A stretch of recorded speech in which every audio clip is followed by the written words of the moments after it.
Good morning everyone. Welcome to daily current affairs. Date है आज की 5 जनवरी।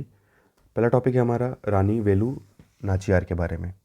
तो देखिए, प्रधानमंत्री जी ने रानी वेलु नाचियार जी के जन्म दिवस पर श्रद्धांजलि जो है इनको अर्पित की है।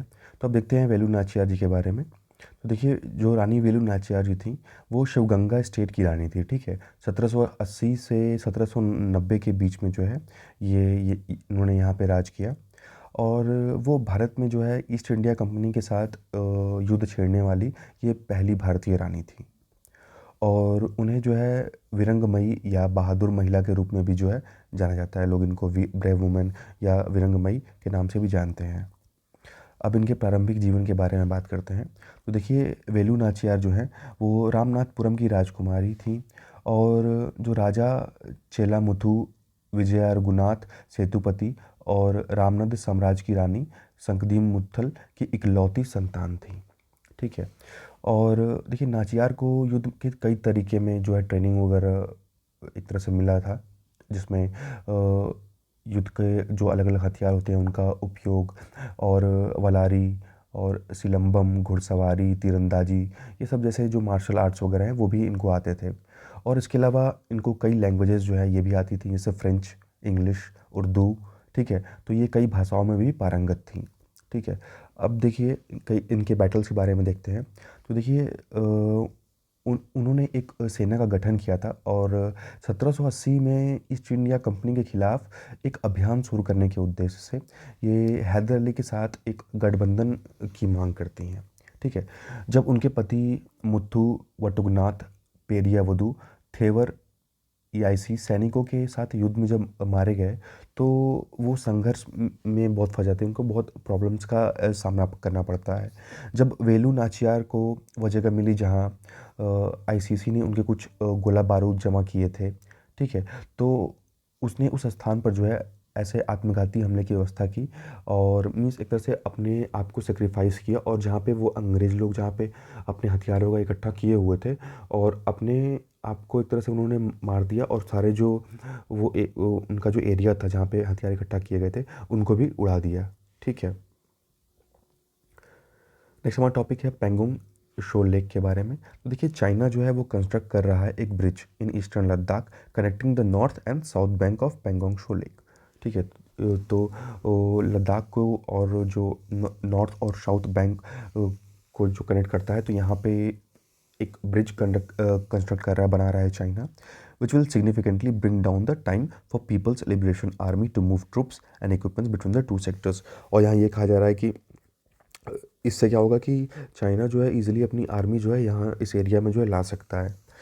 The bridge is China territory and the Indian army would have two factor this in its operational plans. अब कहीं ना कहीं जो है आर्मी को यहाँ पे और कड़ी नज़र रखने की आवश्यकता है, क्योंकि चाइना जो है हमेशा उटपटांग कोई ना कोई हरकतें जो है वो करता ही रहता है। लेक के बारे में देखते हैं। तो देखिए, पेंगोंग शो लेक या इसको पेंगोंग लेक भी बोलते हैं, एक इंडो-हेरिक लेक है। और ये ईस्टर्न लद्दाख और वेस्ट तिब्बत के पास में हमें देखने को मिलता है। और ये 5 सब लेक्स में डिवाइडेड है। पेंगोंग शो, शो न्याक, रूम शो या ट्विन लेक्स बोलते हैं, और न्याक शो। ठीक है, तो ये एक लेक जो है जो 5 सब लेक्स में डिवाइडेड है। और अप्रॉक्सीमेटली 50% जो है लेंथ वो तिब्बत चाइना में पड़ता है, और 40% जो है वो लद्दाख इंडिया में पड़ता है। और जो रेस्ट है 10% वो डिस्प्यूटेड है। ठीक है, वो बफर जोन है बिटवीन चाइना एंड इंडिया। और ड्यूरिंग विंटर्स देखिए, जो पूरा लेक है वो फ्रीज कर जाता है कम्प्लीटली। ठीक है, तो भले ही खारा खारा पानी है लेक का, लेकिन उसके बावजूद भी जो है वो पूरा का पूरा जो लेक है वो फ्रीज कर जाता है। और it has a landlocked basin. ठीक है, यहाँ पे एक लैंडलॉक बेसिन है separated from the Indus river basin, जो कि इंदस रिवर बेसिन से सेपरेटेड है। और इसको सेपरेट करने का काम एक स्मॉल टाइप का जो एलिवेटेड ब्रिज रिज है, ठीक है, एलिवेटेड रिज है वो करता है। लेकिन पहले ये कहा जाता था कि प्री हिस्टोरिक टाइम्स में जो है ये एलिवेटेड रिज यहाँ प्रेजेंट नहीं था। ये टाइम के साथ साथ जो है धीरे ये बन गया, ये पहले प्रेजेंट नहीं था। नेक्स्ट हमारा टॉपिक है इंद्रावती टाइगर रिजर्व।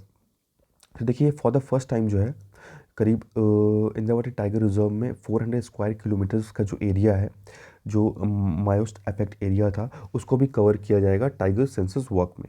ठीक है, तो देखते हैं इस टाइगर रिजर्व के बारे में।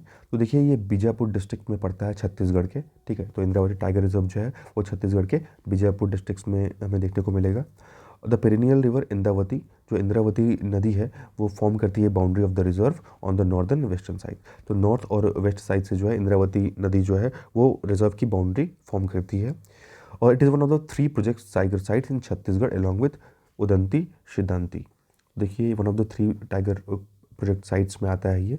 और it is home to the one of the last remaining populations of the endangered wild water buffalo.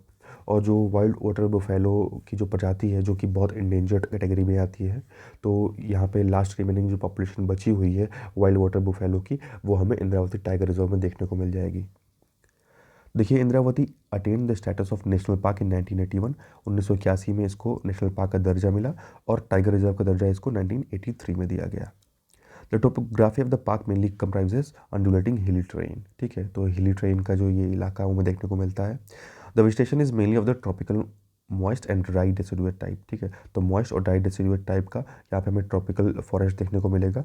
ठीक है, उसमें बैम्बू के जो ट्रीज़ हैं, साल और टीक के जो ट्रीज़ हैं वो भी हमें देखने को मिलेंगे। उसके अलावा देखिए टीक के अलावा लेंडिया, सलाई, महुआ, तेंदू, सेंबल, हल्दू, बेर, जामुन, इन सब के पेड़ हमें यहाँ पे देखने को मिलेंगे। और यहाँ पे देखिए कई प्रजाति के जानवर ही पाए जाते हैं, जैसे गौर जिसको हम इंडियन बिसन बोलते हैं, नीलगाय, ब्लैक बक, चौसिंगा या जो 4 सींग वाला जो एंटीपोल है वो। ठीक है, sambar, chital, Indian muntjac, Indian spotted chevrotain, wild boar, tigers, leopards, sloth bear. ठीक है, स्टेपर्ड हाइनन्स। ठीक है, तो ये कई जानवर यहाँ हमें देखने को मिल जाएंगे। और देखिए ये जो रिजर्व है इसमें 3 टाइगर्स थे 2018-19 में, और जब इसमें आखिरी सेंसस कंडक्ट किया गया था। नेक्स्ट हमारा टॉपिक है, देखिए पाकिस्तान जो है वो सार्क समिट होस्ट करने के लिए रेडी हो गया है। तो जो पाकिस्तान के फॉरेन मिनिस्टर हैं शाह, इन्होंने कहा कि country was ready to host the 19th SAARC summit and invited India to join it. ठीक है, तो इंडिया को इन्होंने ज्वाइन करने के लिए इन्वाइट किया कि इंडिया चाहे तो वर्चुअली ज्वाइन कर सकता है अगर इस्लामाबाद वो विज़िट नहीं करना चाहते हैं। तो सार्क के बारे में देखते हैं। तो देखिए सार्क यानी south Asian association for regional cooperation, ये एक रीजनल इंटर गवर्नमेंटल ऑर्गेनाइजेशन है और एक geopolitical union of states in south Asia. Members देखें तो देखिए अफगानिस्तान, बांग्लादेश, भूटान, इंडिया, मालदीव्स, नेपाल, पाकिस्तान और श्रीलंका, ये इसके मेंबर कंट्रीज हैं सार्क के। इसका इस्टेब्लिशमेंट जो है, इसकी स्थापना जो है ढाका में किया गया था 8 दिसंबर 1985 को। और जो इसका सेक्रेटरीट है वो काठमांडू, नेपाल में हमें देखने को मिलेगा। ये जो ऑर्गेनाइजेशन है ये प्रमोट करता है development of economic and regional integration, और ये मेंटेन करता है permanent diplomatic relation at the United nation. ठीक है, तो एज ए ऑब्जर्वर ये मेंटेन करता है and has developed link with the multilateral entities including the European union. देखिए जब यूएसएसआर ने जब इन्वेट किया था अफ़गानिस्तान को 1979 में, तो उस समय जो सिक्योरिटी की जो सिचुएशन थी साउथ एशिया में, तो वो धीरे धीरे जो है रेपिडली वो क्या होने लगी, वो ख़राब होने लगी वहाँ की सिचुएशन। तो उसी के रिस्पॉन्स में क्या हुआ कि जो वहाँ के फॉरेन मिनिस्टर्स थे, ठीक है, तो ये खासकर जो 7 कंट्रीज़ के जो ये मेंबर्स थे, तो ये मिलते हैं कोलंबो में 1981 में। और उसी मीटिंग में बांग्लादेश जो है वो प्रपोज करता है कि एक हमें रीजनल एसोसिएशन बनाना चाहिए इस चीज़ के लिए, जो कि सिक्योरिटी और ट्रेड के रिलेटेड में जो भी मैटर्स होंगे उसमें हम डिस्कस कर सकें। ठीक है, तो ज़्यादातर कंट्री जो है इसके फेवर में, यहाँ पे इस प्रपोजल के फेवर में रहती हैं, लेकिन उस टाइम जो है इंडिया और पाकिस्तान जो है इसके फेवर में नहीं रहते हैं। लेकिन बाद में 1983 में जो है ढाका में क्या होता है कि ये सभी मेंबर्स जो हैं वो मिलके ये डिक्लेरेशन ज्वाइन करते हैं। अब देखिए सार्क जो है वो पूरे वर्ल्ड का 3% का एरिया कवर करता है, और पूरे वर्ल्ड की जो पॉपुलेशन है उसकी 21% पॉपुलेशन जो है वो सार्क में आती है। और पूरे वर्ल्ड की जो ग्लोबल इकॉनमी है, तो ये 2019 का डेटा है, तो उसके हिसाब से 4.21 की जो टोटल ग्लोबल इकॉनमी है वो सार्क में आती है। और देखिए सार्क के द्वारा ही लॉन्च किया गया था south Asian free trade area, 2006 में इसको लॉन्च किया गया था। Small value digital payments in offline mode, तो देखिए आरबीआई ने एक फ्रेमवर्क तैयार किया है कि अब जो है एक तरह से ऑनलाइन पेमेंट न करके एक तरह से डिजिटल पेमेंट्स भी किया जा सकता है। ठीक है, डिजिटल पेमेंट का तरीका जो है ताकि जो भी रूरल या सेमी अर्बन एरियाज़ है वहाँ पे इनको प्रमोट किया जा सके। देखते हैं इसके बारे में। The framework incorporates feedback received from the pilot experiments on the offline transaction conducted in different parts of the country between September 2020 and June 21। तो देखिए एक जो है एक एक्सपेरिमेंट टाइप का जो है कंडक्ट किया गया था और लोगों से फीडबैक मांगा गया था ऑफलाइन ट्रांजेक्शन को लेकर के। तो उसी के लिए जो है उसी के बाद जो फीडबैक मिला लोगों से, तो उसी के बाद जो है ये लॉन्च किया गया है। तो ये डिजिटल पेमेंट का तरीका है, लेकिन ये ऑफलाइन मोड में किया जाएगा। इसमें कोई भी इंटरनेट या टेलीकॉम कनेक्टिविटी की जो है आवश्यकता हमें नहीं होगी, इंटरनेट की आवश्यकता नहीं होगी, बिना इंटरनेट के किया जा सकता है। इस फ्रेमवर्क में देखिए जो भी पेमेंट्स होंगे वो किए जा सकते हैं फेस टू फेस, या जिसको प्रॉक्सिमिटी मोड बोलते हैं। मीन्स किसी भी चैनल या इंस्ट्रूमेंट्स का यूज़ करके, जैसे कार्ड हो गया या वॉलेट हो गया या मोबाइल डिवाइसेस हो गए, इनका यूज़ करके किया जा सकता है। और ऐसे ट्रांजेक्शन जो है उसमें किसी एडिशनल फैक्टर ऑथेंटिकेशन की आवश्यकता नहीं होगी, ठीक है। कोई भी जैसे OTP वगैरह होता है उसमें इसकी आवश्यकता नहीं होगी। देखिए जो भी ट्रांजेक्शन्स हैं ये ऑफलाइन ही होंगे, और लेकिन उसके अलावा भी जो SMS है, आपको ईमेल है आपके ट्रांजेक्शन का, वो मिल जाएगा, ठीक है। और यहाँ पे लिमिट रखी गई है 200 पर ट्रांजैक्शन, और ओवरऑल जो लिमिट होगी वो 2000 की लिमिट होगी, ठीक है। और RBI के द्वारा कहा गया कि इसको जल्दी से जल्दी जो है इमीडिएट इफेक्ट से इसको लागू किया जाएगा। तो आज के लिए बस इतना ही। Thank you, thanks for watching.